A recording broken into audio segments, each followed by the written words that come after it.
Mr. President, I yield to my colleague, Senator Wyden. President, I recognize the senator we've from been Oregon. looking at this for well over 3 years now. And what I'd like to do, my colleagues, Senator Merkley, all of my colleagues making important points, wanted to just take stock of where things stand. The Trump administration came in promising radical transparency on Jeffrey Epstein. Now, the fact is the Epstein files are being suppressed, and the administration is obstructing oversight from the Congress. The President's story about his relationship with Epstein changes by the day, and that's true of his administration as well. His personal lawyer went to talk to Ms. Maxwell, and who knows what was said in that conversation. What we do know is Maxwell has been moved, Epstein's partner in crime, to a minimum security prison without giving any good reason as to why a child sex trafficker deserves that additional comfort. House Republicans seem no longer interested in having Maxwell testify. Yesterday, it was reported that a member of Donald Trump's inner circle gave a high-paying job to another close Epstein associate, a man named Mr. Indike.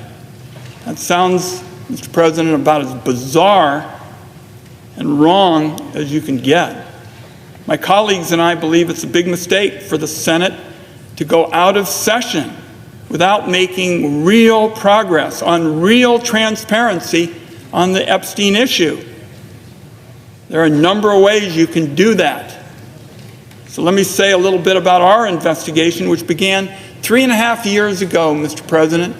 So it's been looked at by Democrats and Republicans. From the outset, it's been built on the fact that you've got to follow the money to be at the core of this global sex trafficking operation, which, on the basis of what we have seen, has been funded lavishly. We began by examining the financial ties between Mr. Epstein and a Wall Street titan named Leon Black. We found that Black paid Epstein $170 million over just a couple of years. He said it was, quote, for tax and estate planning. The central claim, though, was what's noteworthy, Mr. President. The claim was that Mr. Epstein was a financial wizard, some superstar in terms of looking at taxes and estates, and he could perform accounting miracles. It appears this kind of work for Black and others was one of Mr. Epstein's biggest sources of income. Now here's the catch.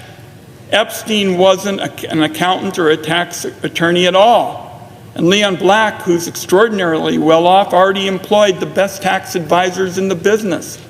He didn't need Mr. Epstein to handle his money. Black's lawyers even told our investigators, and let me just keep it brief, that Epstein's work wasn't very impressive. He made mistakes and his work needed to be double-checked by people who were actually tax experts. So Mr. Black was paying Mr. Epstein more than double the income of the average Fortune 500 CEO. And Mr. Black wasn't the only one paying Mr. Epstein top dollar for this so-called financial advice. That's where we've got to go to follow the money. Last year, my investigators went to the Treasury Department and reviewed thousands of bank documents related to Mr. Epstein's financing. We've spoken at length about those documents here on the Senate floor.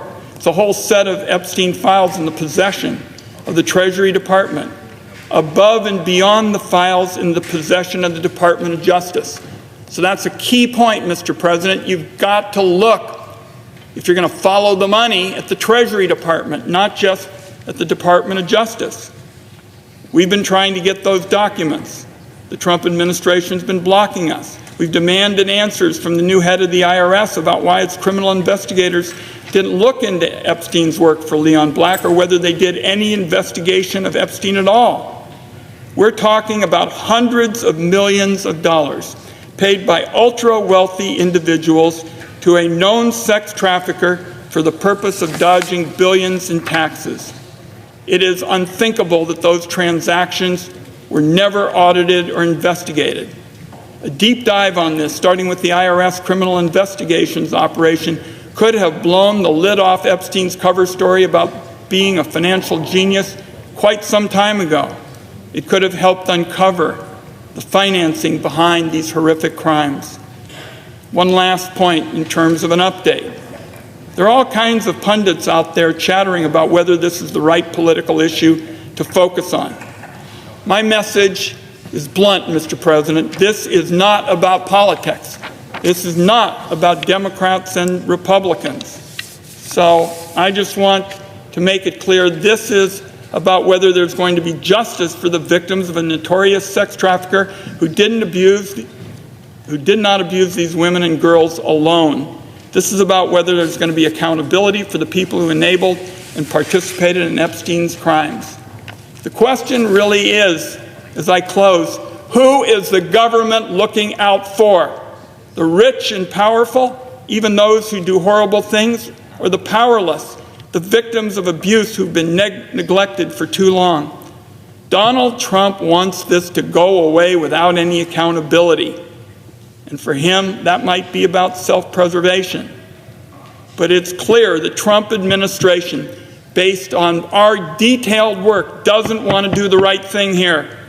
I'm 3.5 years into my investigation of one aspect of the Epstein story because there ought to be accountability and justice for the victims. So I am here to bring my colleagues up to date on our investigation. There will be more this summer, particularly about the Treasury Department, which is sitting on thousands and thousands of Epstein documents of its own, and they shouldn't be allowed to skate on this. We are going to keep investigating. We're going to keep put the pressure on, because this is not about blue. It's not about red. It's about doing the right thing and making sure something like this doesn't happen again. Senator Merkley and my colleagues are doing the right thing today, and I want it understood as somebody who's led this investigation for more than 3.5 years. I support them strongly, and I yield the floor.